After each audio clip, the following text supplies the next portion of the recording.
go. Are you all set now? You I am still waiting on it? rolling for real. Not rolling rock beer Rolling, because what? not good. Rolling with the homies.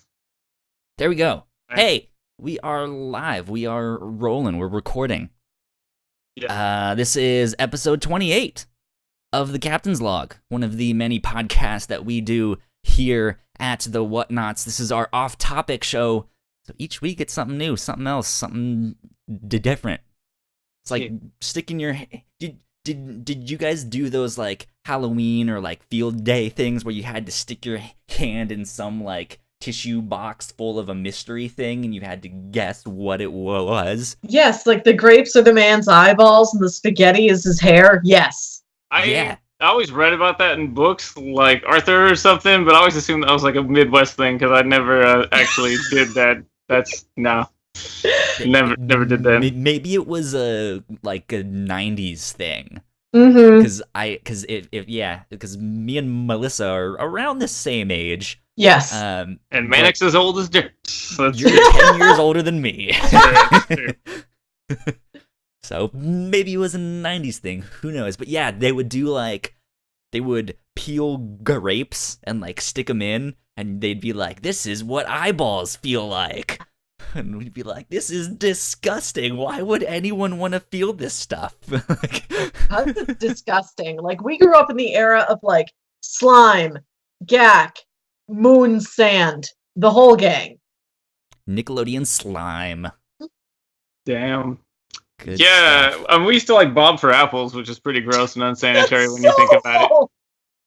Like, let me get my gingivitis ass just like, just like all up in that water, just rub it around. An apple, a wet apple, and you know it's like a red delicious, which is the worst one. Yeah, if you hand me that apple, I'd be like, get the fuck out. But you put it in like an ice cold ass fucking saliva filled container. I'm like, oh yeah, I want this apple now. I just shove my head in there. Play a gross game, a gross, uncomfortable game to get the apple, and now I want it. Yeah. Well, now it's like a source of pride. It's a fucking accomplishment. Yeah. Red delicious are in fact not delicious apples. They're always soft and gross. Yeah. What's your favorite kind of apple? Fuck, that's hard. There's like there's like a pink Fuji one I really like. Growing up, I like just the Granny Smith, the giant ass like green baking apples. They're super sour. Yeah. When I was a kid, I fucking loved them. There's a very specific one. I'm going to space on what it is, but it's some kind of like, it's pink and it's usually really expensive, and I only get it when it's on sale. Yeah, pink lady. That's probably it. Those are the shit. Those are good. Yep. Yeah. I will fuck up a pink lady apple. Mm-hmm. Yeah. Yeah. I think mine are, I don't remember which ones they are. It's either Fiji or Gala. And I know one of them is really bad and one of them is really good. I think Gala apples are good apples. I think. Because the Kroger that I go to has they have like the big ones, then they have smaller ones that are like 2 for $1, and so I'll get some of those for the week. Oh, guys, I just Googled Apple Guide and it's giving me Apple the computer company. Apple Guide. What kind of iPod do you want, son? Yeah, I want one of those pink lady nanos. Yeah, that's a thing, right? Make that happen. Yeah. I forgot Apple was more than a food. Yeah. I'm not a hipster, so I don't tend to use Apple stuff. Yeah, so I kind of forget too. Yeah. But I never remember to pay attention to which ones I get, and they always put those two right next to each other. Yeah. So I'm always like, well, I hope this works. But it's so when I was in college, we had this class that was kind of all the design stuff that they didn't really know what to do with. It was like, here's user experience and here's how to make an app, like make a mock-up of an app and stuff like that. And so that's what we had to do. And in that class, it was me and 3 other guys. We were the only guys in that class, and everyone else were women. And So we got in a group and we're like, let's make an app that no one would expect us to make. Let's make a cooking app. and we're like, yeah, let's do it. They're like 3 strapping young men in college. They're gonna make some like, let's rate these hot women app, you know, something like that. And then we'd go on to make Facebook, and you know, we would have been super famous. But no, we decided to make an app that allows you to bake apple pies and like make your own recipes. Oh, and so nice. we had to like research all the different ingredients, all the different kinds of like shortening and butter and sweeteners and all these different kinds of Did you apples. just say shortening? Yeah. Like not shortening, but shortening. Oh man, that's the first like southern thing I've heard shoot out your mouth. Oh, that was shortening. We got the shortening. We got the shortening though. Yep. I don't know if you knew that we had the shortening. That was beautiful. Sorry, I had to stop on that one. Oh, that was fucking beautiful. Continue, please. But the shortening. So we like mocked up this app, but it was like, okay, pick what kind of dough you want to make, pick your sweetener, pick 3 different kinds of apples. If you pick this apple, it goes really well with this one, but it might not with that one. So, you know, and we like the research we got to do was bake apple pies and eat them. Nice. It was amazing. It was so good. I'm so excited it's pie season again. I haven't made a pie since it was March, since it was Pie Day. I got to make sure my skills don't get rusty. I do have a funny pie-related story, and it's like really weird. So I'm the closing manager of the shop, so I work really late, and the shop is open. The shop being the comic store I work at, and so I work at a comic book store, and a dude came in the other day like super late. It was like 11:30 at night or something. There's like hardly anyone there. And he needed help. His car had died, so like a couple of employees like helped him push it. But he thanked them by reaching into his car and grabbing this pie. It was like a marionberry pie or something. We couldn't quite figure it out. But he was like, "Yo, man, thank you. Like, here's this pie." And they were all like really freaked out by it because they're like, "That's probably like poison or something." Like, I don't know. It looked like he probably picked it up at Cherries or something, and I don't know. But it like didn't have a box. It was just this pie. So just they handed it up. Pie. Well, it was funny because to me it looked like an innocent enough just. Like a pie to me. Like he took it directly off a windowsill. Yeah, well, because it was just the play. I was like, there was no box. Yeah, exactly. It was like he very much could have been like a little wolf, like, I'm just gonna steal this pie. But everyone was freaked out by it except my homie Pat. And Pat was like, I'll take the pie. Fuck it. I'll take this. That looks like a good pie. I'm pretty sure that's a marionberry in there. Yeah. And it was red. So then like this is on a Monday night. We often go to Denny's and just like they play Magic cards, and I have no idea what anything is. I don't understand anything they're saying. I just like eat something deep fried and filled with cheese and really unhealthy and make fun of them. And but Pat took this pie into this Denny's, which was just hilarious in itself. So they're all sitting there talking shit, doing their thing. So Pat looks at the pie and he looks at them. He's like, you know what? It wouldn't be the first time I accidentally ate LSD. It wouldn't be the first time, you know. I'll survive. I've done it before. Can that be like my quote of the year, Pat? I'm gonna steal that. Yeah, it wouldn't be the first time. Yeah. Good time. That's amazing. So Jotimus in the chat has a question for you, Melissa. Do you miss her grandma's pies? That's what she wants to know. Oh, man. I think I remember her grandma making us pie once for like an Easter dinner. Easter pies. I remember going down, and in her grandma's little basement apartment, she had like butter pecan ice cream. So on hot summer days, we'd be like, Grandma, can we have some of your ice cream? We don't want to leave the house and get our own ice cream. Where is Grandma in this story? Is she like locked in the basement? No, like Grandma, are you down there? No, it was this huge house, and like the basement was like a full like separate apartment almost. Like it had its own door in and out, to the outside, and its own kitchen and its own bathroom and everything. And so like The family lived upstairs, and that was where Grandma lived, and we'd go down and hang out with Grandma. I'm just imagining they hold her down there. Just keep making pies. Just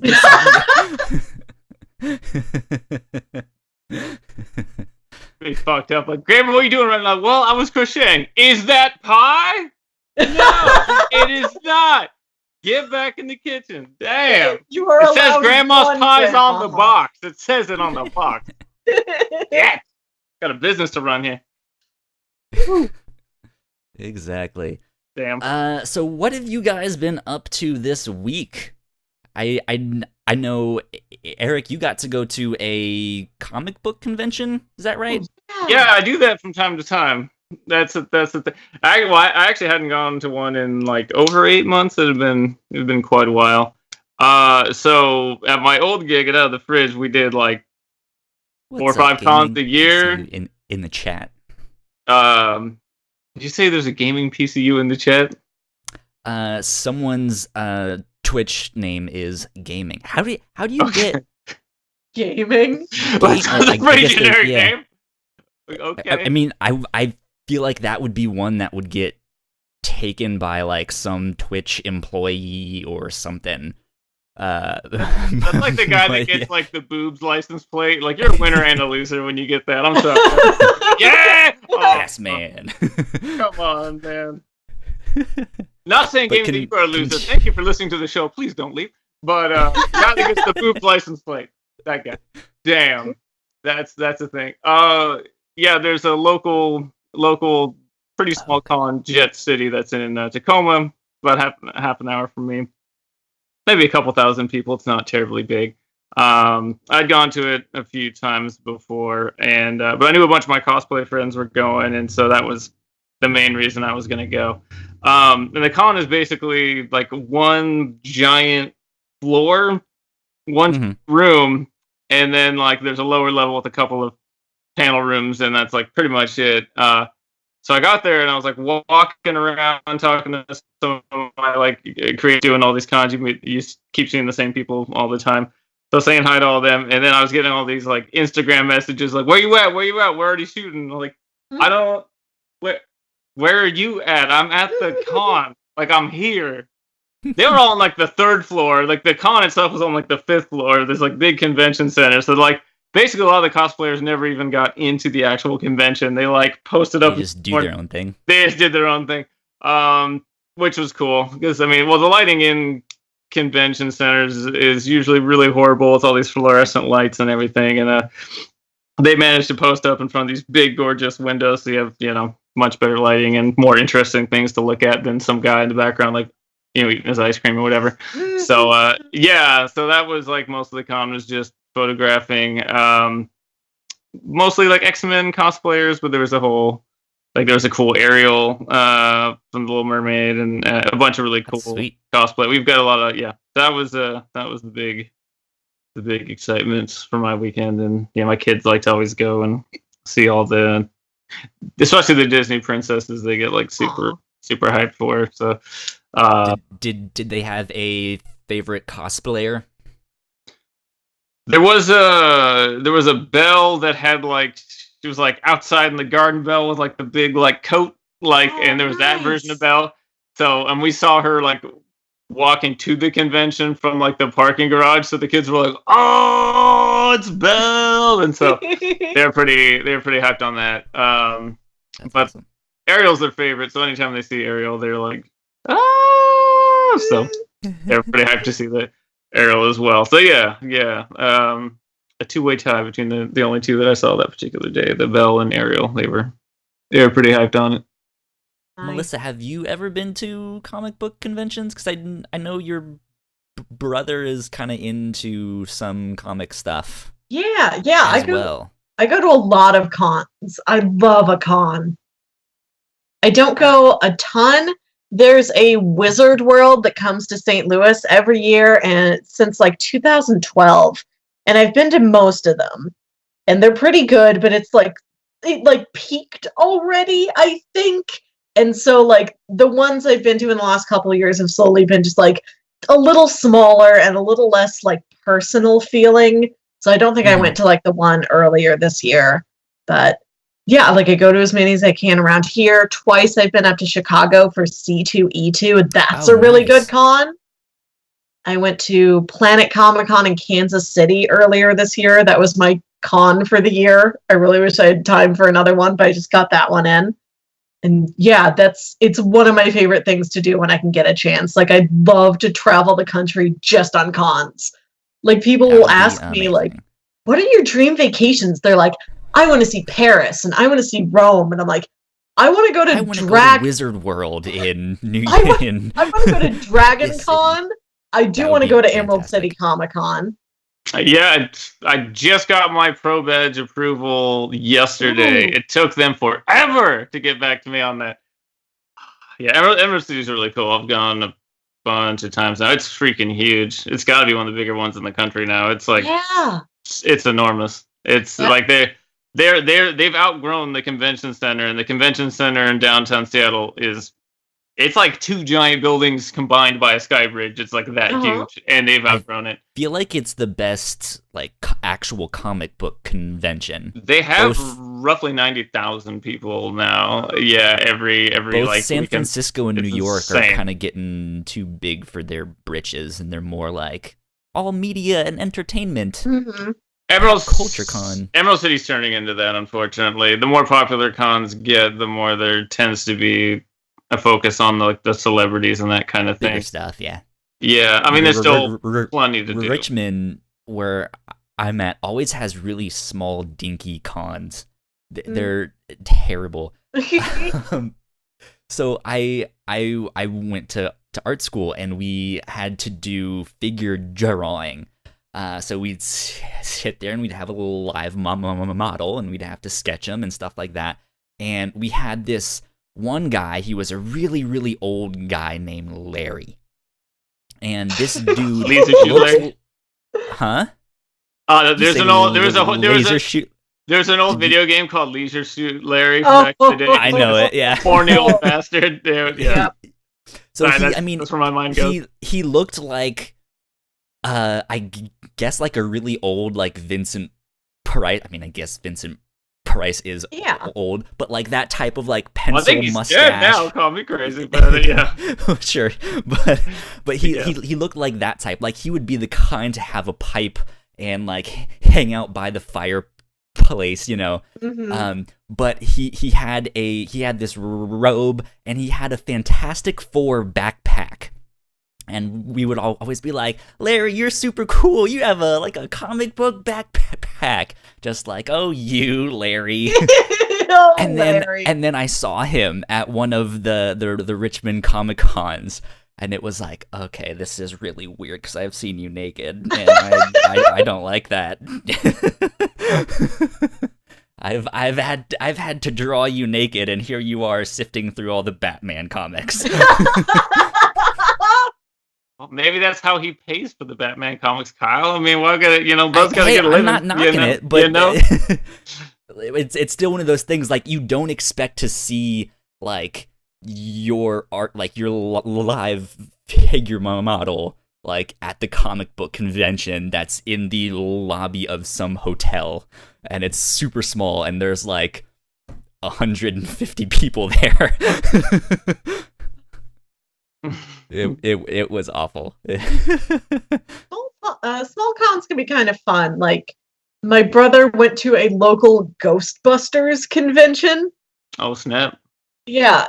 St. Louis, we are a nerdy town, and we do have a lot of local people that get into like the cosplay and crafting. Like, we've got our local like 501st Stormtroopers and like Droid Builders Coalition or whatever.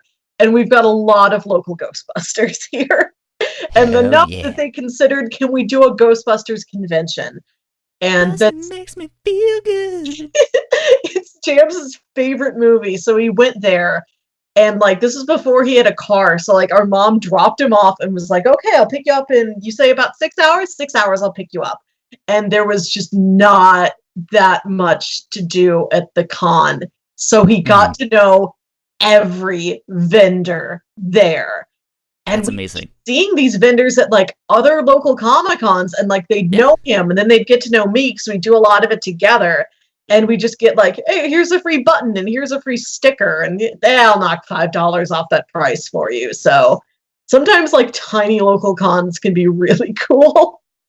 Yeah, it can be nice to have that small, like, tight knit community feeling. So. So what all did you do at the con besides some cosplay photography and stuff like that? Did you get to meet any more creators, or? I just basically talked to the people I already knew.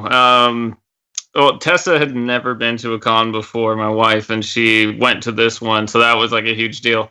So never been to a con. That's really surprising to me that she hasn't been to one. Oh, it's not her scene. She's not a nerd. It's just never been her thing. I've taken the kids for years, but yeah, she's always, used it to take a break, do her thing.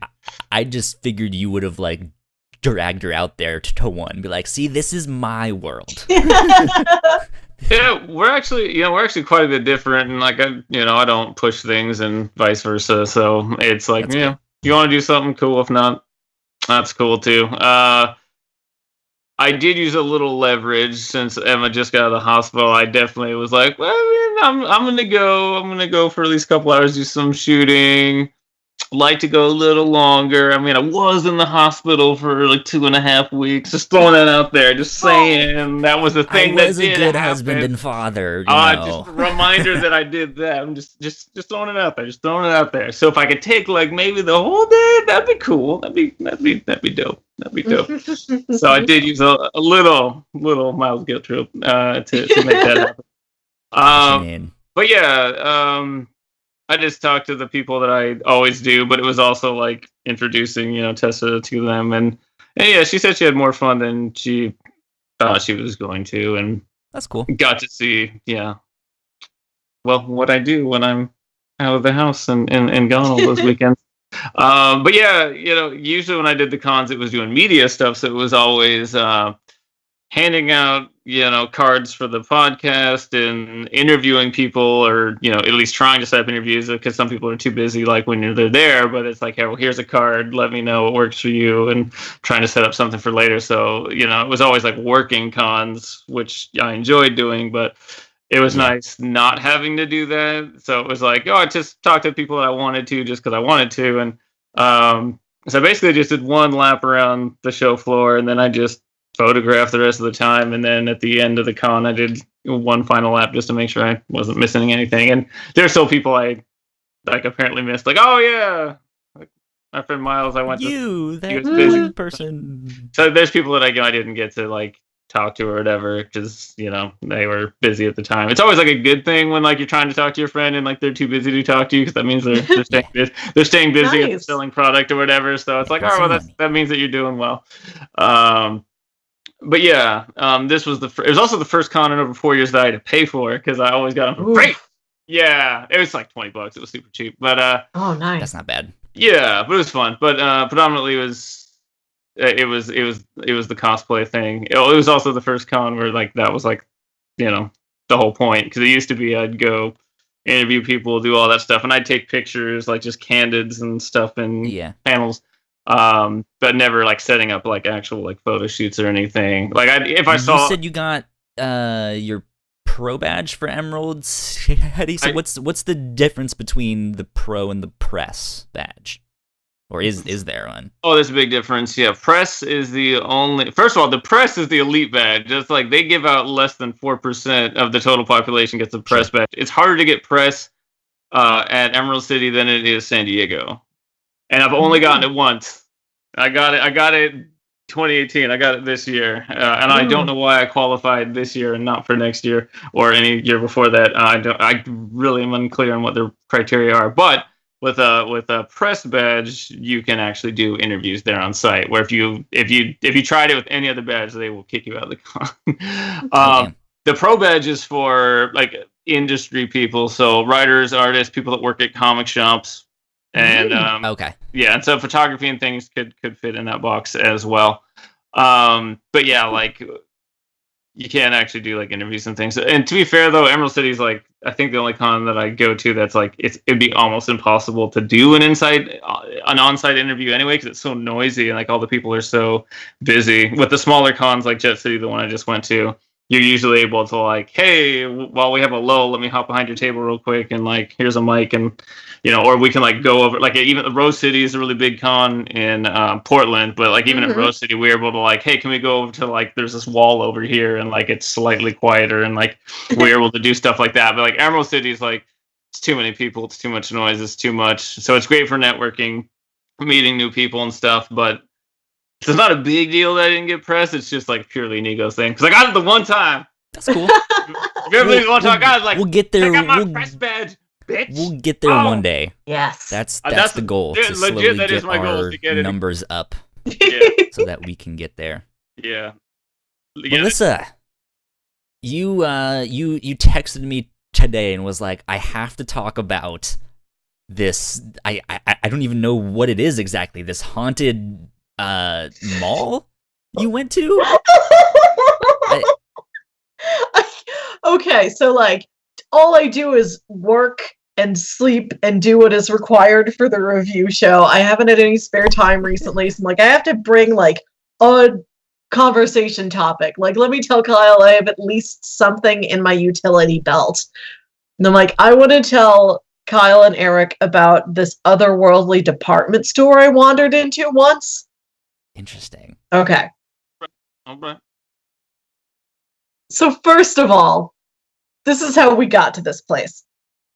My friend and I, we love to drive around and look at houses. Kyle, I've told you about this when I told you all about like the town with the obelisk. Yes. Yeah. Okay. The mysterious sex cult. Which is a place like 20 minutes from us. So for my friend's birthday, we're like, let's do what we always love to do, but let's amp it up a little bit. Like 45 minutes away from us is Lake St. Louis, which is this just like farther out, almost into the countryside with this beautiful lake and like really nice big houses. She's like, that place is great. I have like a cousin who lived there once. Let's go drive around there and we'll go to like a nice lunch out there somewhere. So we're expecting to find like really nice posh houses, plenty of like lake stuff. What we found instead were these houses that were big, but they were like 1970s era, where like home decor and home design was just like, I don't know, fake rocks. Like it's real, like weird slapdash house design. Like trying to be overly designed while still being very minimalistic. Yeah. Like, we're futuristic. We're in the 70s.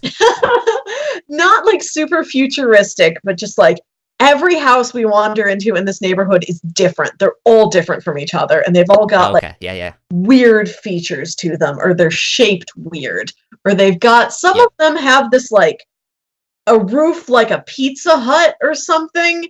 It's like this big roof with like a little tinier roof on top of it, like a Pizza Hut.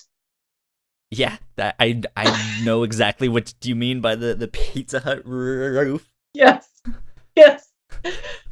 And this neighborhood is very clearly like a community. Like it says, welcome to the Lake St. Louis community. And there's community signs all over this place. Like, rules and regulations and activities they have coming up. So it was the sort of town you would think otherwise would be like very rigid. Like you can paint your mailbox beige or darker beige sort of a neighborhood. Or deal with the homeowners association. No, that's what we went in expecting. This is one of the wildest neighborhoods I have ever driven through. So lots of nautical stuff, like you would expect in Lake St. Louis, like anchors on the sides of the houses and stuff like that. It goes up a little bit from there. Wait. Like I would expect in St. Louis? In Lake St. Louis. This is Lake Town. Rules you realize that's the middle of the country, right? But it's a lake, so like we're going to live it up as much as we feasibly can, because you can't sail on the Mississippi. So like I was expecting that. And one house we drive by has in its front yard like this big, like big around as your arms, this big tree trunk from a tree that had been like lopped off at the top. So the trunk just goes up like 6 feet. And it's not like they're like, we don't want this tree here anymore. Ka-chunk. Oh, whoops, we cut it at the wrong place. Like, this was cut deliberately so that the trunk could be carved into a life-size statue of a pirate. Like one does? Yeah, there's just like this full hand-carved, like rustic wooden pirate statue in this family's yard. And of course, he doesn't have a parrot on his shoulder. He's got a cardinal for the St. Louis Cardinals. Sure. Yeah. Oh my god, this keeps getting better. They also have this big stone carving in their yard. This one looked more like they bought it somewhere than like they had carved it themselves, like the pirate did. It's this huge book, like, again, as big as your arms can be. Make a rectangle with your arms. That's how big the book is. This statue of a book laying out, which is a weird lawn statue to begin with. And carved on one of the pages, it says, "What men know about women." And then the rest of the spread is blank. Which is like a joke you would find in a really hokey, like, birthday card intended for like your aunt's 65th birthday. Like, that kind of joke memorialized in a big 3-foot, like, granite lawn statue in front of your house in this higher lake neighborhood. Where's Hallmark from? Hallmark is from Kansas City, the other end of Missouri. So we're maybe they were from there and then moved, and that they wanted to immortalize the Hallmark card next to the pirate. Sense of humor, yes, yeah. And the pirate, and the legacy of the Cardinals. Okay, so that's one. How do we get from this to the department store then? A couple more steps. Hold on. I just wanted to give you, like, this is what kind of day we were already having by the point we got. I'm enjoying it, but I'm still this isn't making sense. How do we get from a pirate and a Hallmark card to a department store? Kyle. And I love it. Okay. So there's I'm that here house. for the journey. Another house has a gargoyle. Not like a gargoyle perched on a roof like you would find in a spooky old cathedral or in the television show Gargoyles. I'm imagining the cartoon show. Yes. It's this stone statue, like 3 feet tall, like big, bulky guy. He's not on the roof. This is a plain old ranch-style house. It's 1 floor. He's sitting on the porch. And there's one of him. Gargoyles customarily travel in pairs, and so I felt bad for him, all by himself, not a friend around, completely out of his element, just a lone gargoyle on the front porch of a ranch-style house. And then, the final, in this trifecta of weird lawn decorations, I don't know why this neighborhood allowed to be there, but I'm glad they did. Another house had these 3 or 4 foot high statues of 2 matching identical raptors.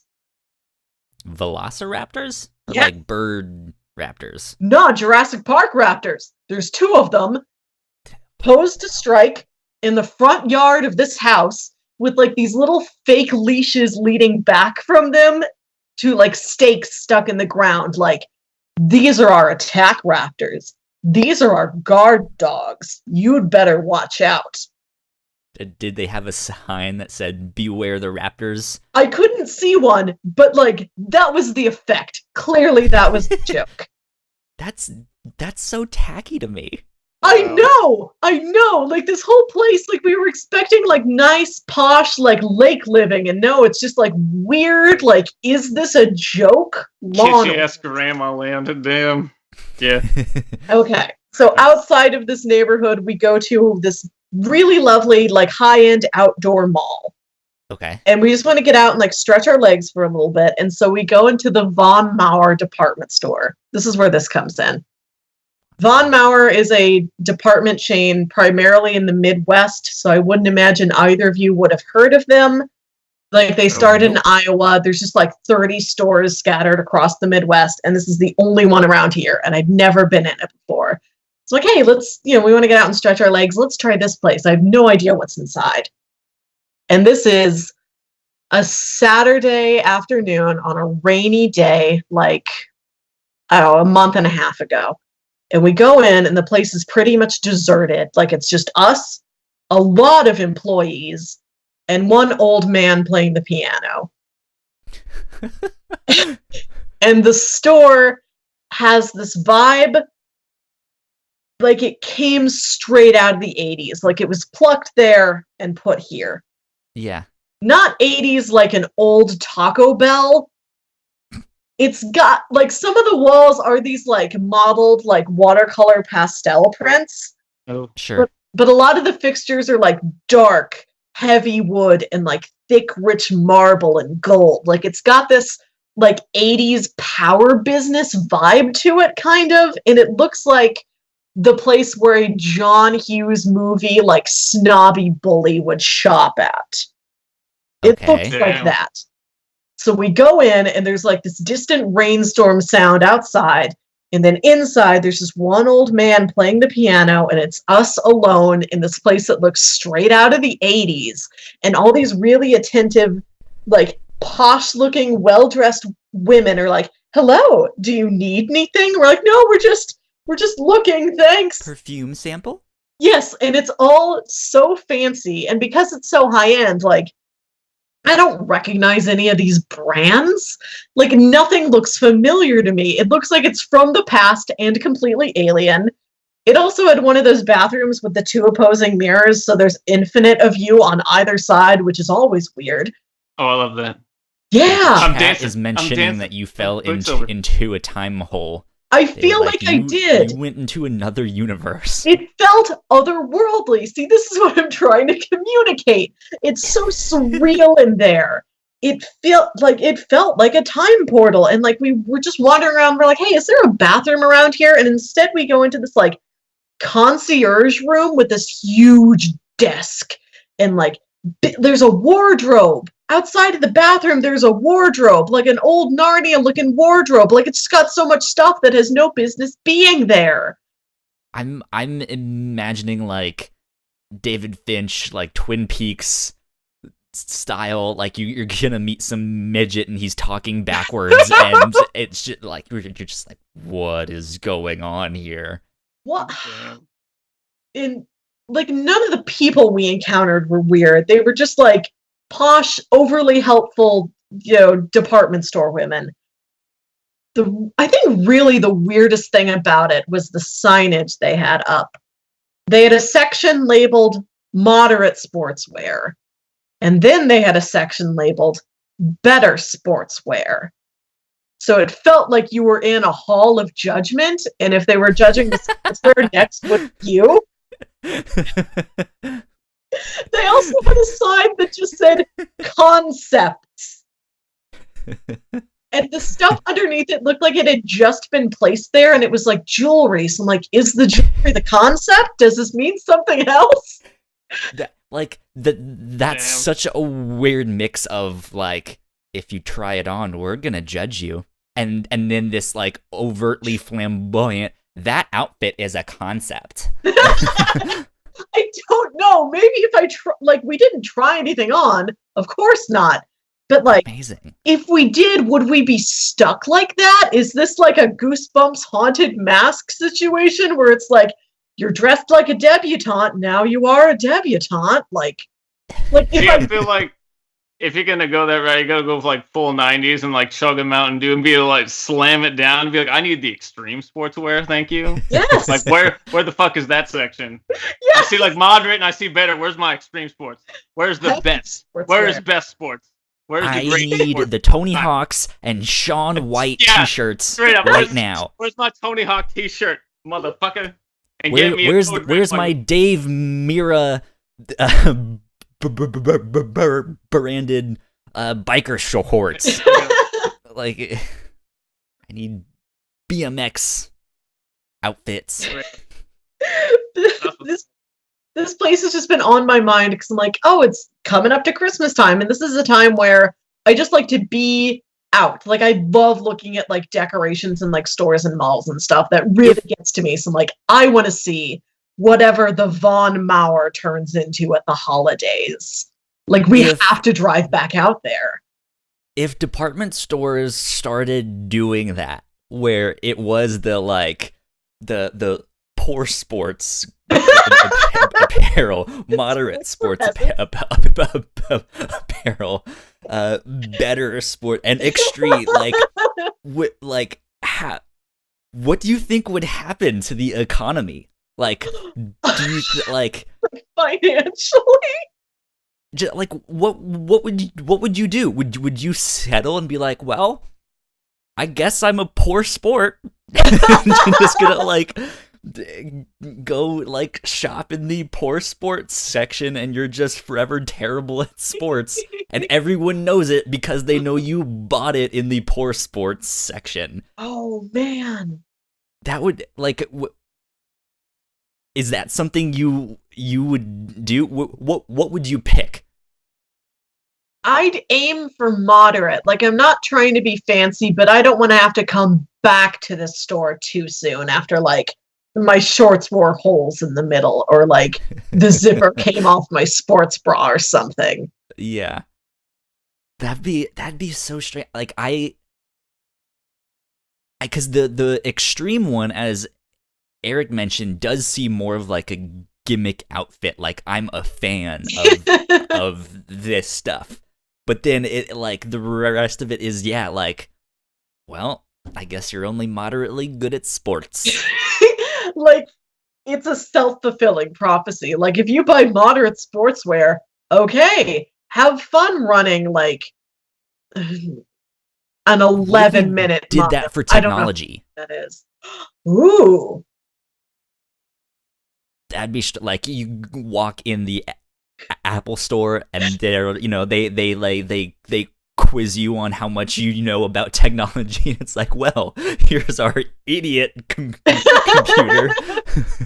No, it just gives you 3 levels, like it's a car wash. You can have good, better, or best wash, but for everything, you go into the store and it's do you want good, better, or best pair? You can kind of do that with technology now, of hey, here's the one with the more RAM and the more space and all of that stuff, but it's not how well the machine performs, it's how well how comfortable you are with technology.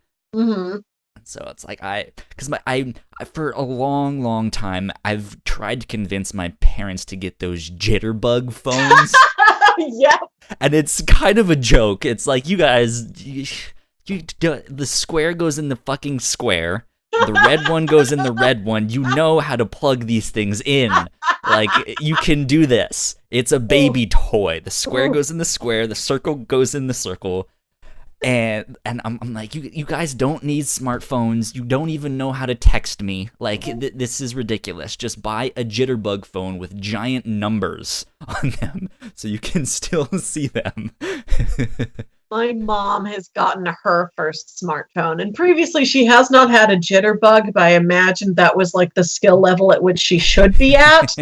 But Dad needed a new phone, and he's you have had your phone for so long, it is breaking. You're getting a new phone too, and I think it's easiest if both of us just get the same one, because then everything I know I can turn around and tell you, and any questions you have, it's the same device. It's just easier if we get the same thing. And so I've been watching my mom try and figure out emojis and things like that. Uh-huh. And now that she doesn't have to do that, now that she doesn't have a QWERTY keyboard on her phone, she can type more. So we're getting these longer, weirder, more stream of consciousness. Oh yeah, she used to have that. So we're getting these stream of consciousness texts from her that are just what she would be verbally speaking to us. And it's weird. All of her emojis are black ones. That's an option. The people emojis are all black people. Yes. Oh, that's funny. That's okay. That's amazing. I'm wondering if she accidentally like held too long and then accidentally picked the wrong one, and now she doesn't know how to reset it because it automatically keeps the one you last used. There is a black woman who is her like friend at work, and they carpool together, so they text each other a lot, like "See you tomorrow morning." Yes, see you tomorrow morning. Same time as usual. Like, they check in together a lot. So I imagine Dad was like, "Here, look, you can change it to match Carla if you want." And she's like, "Oh, okay." And then like she does not know how to change it back for herself. So like she sends me the black praying hands a lot. Because that's not slightly racist. It's just what she's stuck on. Like, I guess she just like she'll send it to me like, "Oh, hope you're having a good day, honey." And I imagine it's like praying for you. Like that's what it's meant to represent. And I don't know. Like it's so funny that it just I think that got stuck like that for her, and she's like, "This is fine. I don't mind," or she does not know. Eric, what's your most used emoji? Yeah. Oh. I like the praying hands one because it also looks like kind of like thank you, as well. So I use that one a lot. Usually on like Instagram. There's a lot of cosplay blogs that I like reshare my stuff, and so always like thank you. Praying hands. And then like the sparkly heart. I use that one a lot. So like just like the shiniest, most glittery heart I can find. I use just those two almost exclusively, just back and forth, and not much else really. I think mine is the heart eyes, and then the one after that is the like crying, like I'm laughing so hard. I've used that a lot. That's one I use. And then the heart one I use is the black one. Because I am evil. I think mine is that smiley face that's not smiling. It's just gritted teeth. Like, yeah. That's just like my pictorial way of saying, oof. Like, we got a new like chat program installed on our computers at work, so we can just send like really quick little messages to each other without waiting for like the email server is retrieving new emails. Like it'll get it to us immediately. And using Slack? No, it's not Slack. It's like some proprietary thing. It's Synology Chat. I don't know. I don't know how common that software is, but we use it. Never heard of it. I don't know. But it came with emojis and stickers. So like that's all me and like my one friend have been sending each other. Like she'll send me like, "Oh, this editor said this to me," and I'll send her back like gritting teeth emoji.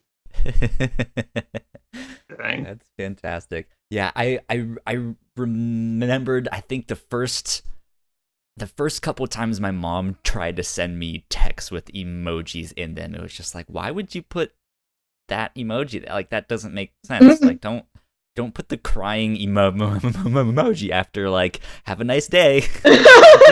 you okay, you hit the wrong one, Mom. Come on. It's amazing. Another thing briefly about my mom trying to understand technology. So my two brothers are named Tim and James, or Jam as he likes to be called. So my mom wants to send a group text between the three of them, and she can't figure out what to do. So what she does is she ends up just sending Tim a text that just says James. And Tim's like, and like they happen to be both hanging out at the same time, so he's like, "Yeah, he's right here, Mom." And she just like gave up and called James. them. Like she just called him. Like, please hand the phone to your brother. Like, please, both of you talk to me. That's so funny. Parents and technology. It's a funny thing. I'm sure your kids will think the same thing, Eric. I'm sure. I'm sure. They're like, oh, my dad's such a loser. He doesn't know how to text. They probably think that now, but yes, so be more accurate in a few years. If it will ever, like, the podcast will die. Like, doing a podcast will be like if you found out your dad made his own 8-track tapes or something, or like it would be like if you found out your dad was really into like CB radio. In the future, will kids feel that way about podcasts? Podcasts kind of are the CB radio of now. I could see that. They're still new. They're still catching on. And I think a lot of like news outlets are just figuring out that it's not everyone can goof off and watch TV or look at websites while they work, but they can listen to like music or podcasts and stuff like that. So it's still catching on. I still think just like physical stuff, like physical DVDs or Blu-ray, like it's all gonna be streaming and digital, and we're all just gonna have all of that stuff there. I don't know. I think there's still like a collector's market that will keep stuff like that alive. Like, I mean, vinyl came back all of a sudden, and like that stuff will always be there. But just like it's gonna be that like, oh, you like CB radio? What the hell is a VCR? Like Betamax? You guys ever seen that really old movie, The Empire Strikes Back? Yeah, exactly. But like, man. I have a big TV in my room, but it's a 1080 TV. How big? I believe it's like it's between a 42 and a 55. It's somewhere around there. That is Jesus. Yeah, it's fairly big. And it like I'm looking to upgrade it because like everything is in 4K now, and if I want to play video games on a good console, like they're gonna look better in 4K with the HDR on and stuff like that. And like I'm thinking of updating my TV, but when I know when I go to my parents' house, they sit like a mile away from their TV. They only have like I think like a 30-something inch. Like I'm like, too God, small. how can you even see this? Too small. But then at the same time, like I still remember what it was like to have TVs that were that big, and the screen was like that. It was the CRT TVs and the tube televisions that weighed 1,000 pounds and shit like that. And it's just like I don't understand how you can have like my eyesight is better than yours, and I can't even see this. Like I don't understand. And they're so cheap now to get a 4K TV, because they used to be all like $2,000, but now you can get one for like $300. Yeah. For my dad's 60th birthday, he treated himself to a 60-inch TV. And our living room's like not that big, so it fills the room. And he bought like a sound bar, and he built himself like a really nice home theater, and which he does not like to share. So anytime like he's out of town, we're like, okay, like all us kids are going back to mom and dad's house while mom and dad aren't there. And like we're gonna watch something that like deserves to be on the screen that big. Like we're watching Pacific Rim and surround sound, or we're gonna watch Speed Racer and be dazzled by all the colors, like too bright right in our faces. Yeah. That's like if I'm sitting back and watching TV, like I can be on the opposite side of the room, but when I'm playing video games, I want to be immersed. So I'm always like 2 feet from my television, and it's it's right. I'm just like right here, burning my eyeballs. But yeah, I don't know, man. My parents have a list of things for me to do when I go back and visit like them. your modern boy chores. Oh yeah, they always imagine it me, like, imagine it taking the whole time that I'm there to figure out, like, this is going to be a big thing we need to undertake, and we need to do research. And I'm like, that's going to take me, like, 15 minutes, Mom. Like, well, Kyle, while you're here, can you please set up the printer? And you're like, Mom, I set up the printer while you were, like, making dinner. It's done. Exactly. Which version of the Speed Racer, by the way? Oh, the Wachowski version, the, like, aggressively colorful one. I haven't seen that one yet. You haven't? I haven't. Like, get yourself the biggest, brightest TV you can, Kyle, which is probably the one you already have. Apparently, though, it wasn't shot in 1080. Huh. Or something like that, or it's not in something, and that's like they have trouble up-resing it or something. I don't know, I could be speaking out of my ass here. I think it's still worth it. Like, that's a movie where, like, I don't know what's going on. What's the plot? I could not tell you, but it's so, like, aggressively colorful. It just hits all these, like, happy centers in my head. And, like, whenever I happen by it and it's on, I'm like, yeah, it's Speed Racer! Like, it's excitable. It's an excitable film. There you go. There you go. Mannix, what is your least favorite piece of technology that you have in your house right now? Oh, fuck, I don't know. I hate my phone. I hate all phones. I don't like motherfuckers getting a hold of me. I hate it. I like to have the option to turn shit off and not be available. The reason everyone loves technology is why I hate technology. Like, I don't want fucking, like, people from work messaging me on Facebook asking if I can come in and shit like that. Like, I don't bug me. I don't want text message. I don't want calls. I don't want any of that shit. I want none of it. Fucking, it used to be back in the day. You had your phone mounted on the wall. If I didn't answer, guess what? Too fucking bad. Call someone. Oh, hey, by the way, kids, there used to be this thing called payphones. Yeah. There were phones out in the middle of the street, and you put quarters in them, and they would work. I also hate my PlayStation because it died and it's a piece of shit. And R.I.P.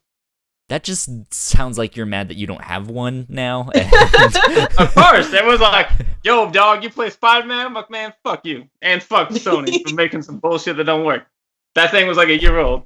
Bullshit. Fucking bullshit. So yeah, technology sucks. I hate all of it. Whatever. I'm hoping to upgrade my TV and get an Xbox One X. But I also kind of want to wait because rumors are the next one is on the horizon. Ooh. So, I don't know. I don't know what to do with my life. Tough choices. And money. Mm-hmm. I need more money. Yes. And then I could shop at the stores that's like, you're a real gamer, not a poor gamer. I'm going to better gamer. I'm beyond moderate now. Exactly. Extreme gamer all the way, nothing. Mm-hmm. You know? Extreme gamer. Well, do you guys want to wrap it up there? Do you guys have any other stories to share before we go? I have a funny one that just happened before we recorded. Oh! Hell yeah. There was, so we went to get pho at my favorite place in town, Pho Thai. They have awesome soup and awesome Vietnamese sandwiches. But some lady in a fucking minivan was speeding through the parking lot, and she almost ran me over. Go Speed Racer. Go Speed Racer. I fucking hate when people do some shitty thing in their car, and then they like, smile and wave at you like that makes it okay. Like, I want to kill you. Like, you don't get to just wave at me, and then like... Because the thing is, she was speeding like crazy, saw me, slowed down a little, didn't stop, but slowed down a little. Was it the apology wave? Or, yeah, it was was it like fuck you? Or was no, it was like the apology. It was like the oops, I'm cute. Like I'm cute. Like so, I flipped her off and I was like, yeah, fuck you, asshole, because my kids were right behind me. Like, really? But the best part is Emma, my 4-year-old, said, "No, he's driving, asshole." Yes. Oh, what a champ. And so I just had this vision of like someone's gonna like walk by and they're seeing like my whole family like "fuck you" at the same time to this person. I was like, solidarity. And of course, on one hand, I'm horrified that my child is like, "Oh no," but also, yeah, you know, you cop content. When you first mentioned that you flicked them off, I imagine in my head the National Lampoon's Christmas Vacation, where he's like, "Look, kids, there," and then he's like, "Fuck you." Well, they all look off that way. I didn't even try to hide it. It was one of those like put my whole body into it. I'm like my hand weighs like 100 pounds. I'm like, God. But I had to do it like, fuck yeah, slow mo, like yeah, like almost like Matrix Wachowski, like yeah. Amazing. Yep.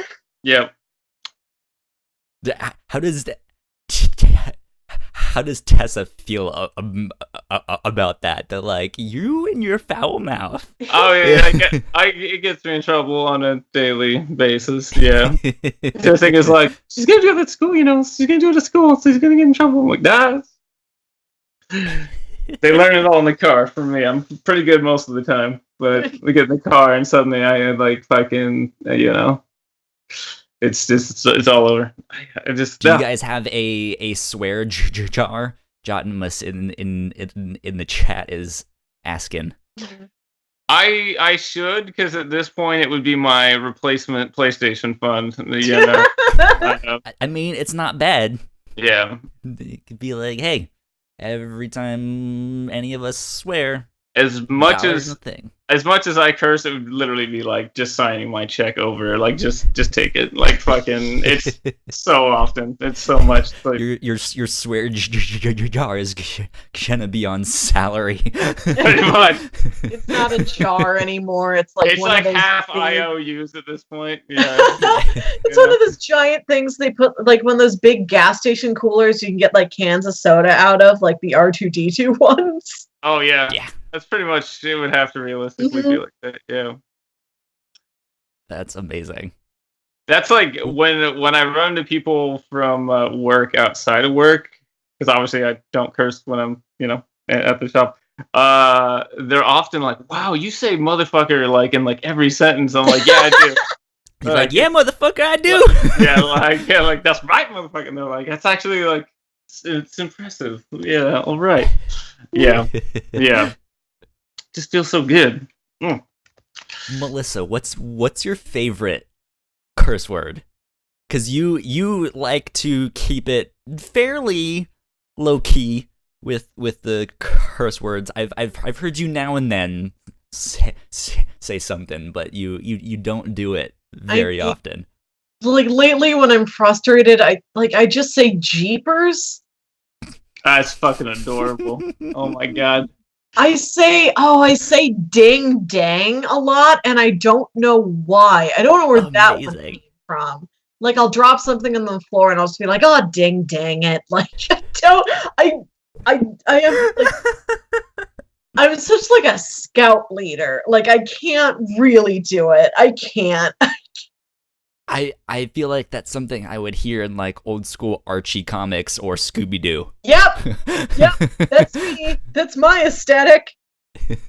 I don't know. I never say it, but I enjoy somebody using bitch as a punctuation mark just at like the end of a sentence. That feels good, yeah. Like Jesse from Breaking Bad. I guess so. Yeah, bitch.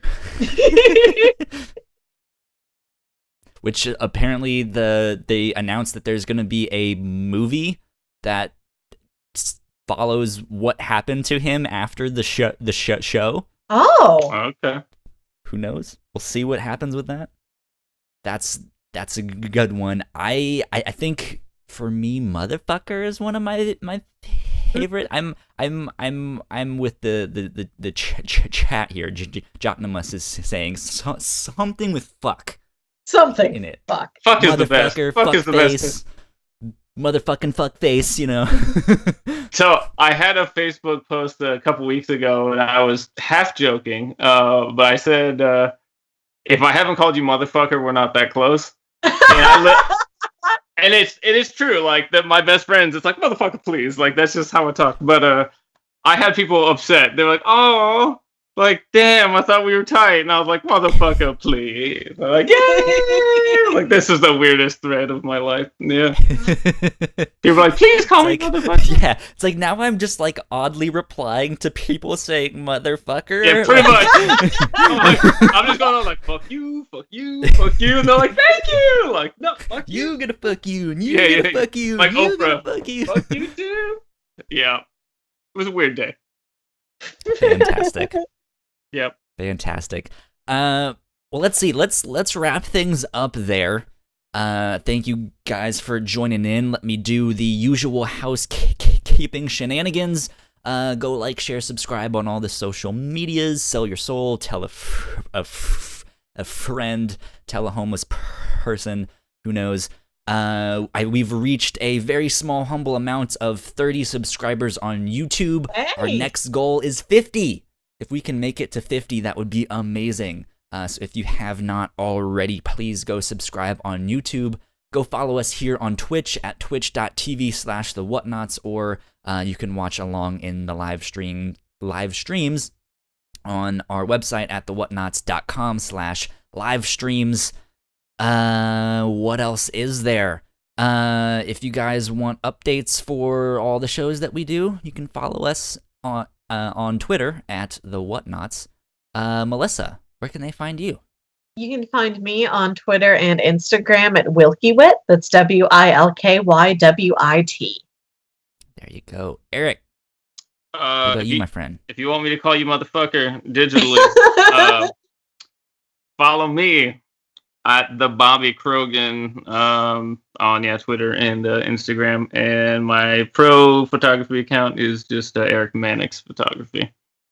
There you go. And you guys can find me on the worldwide internets at Yo Kyle Springer on both Twitter and Instagram. If you guys enjoyed this show or any of the other podcasts that we do, you can support us on Patreon for as little as $1 a month, and you can start getting some cool rewards there. And we could absolutely use your help to keep the lights on, to keep growing and making bigger shows, and that would be very much appreciated. Bigger, better content for all of you lovely people out there. I believe that is it, though. We will see you guys next week. This has been episode 28 of the Captain's Log. Adios. Bye. Bye.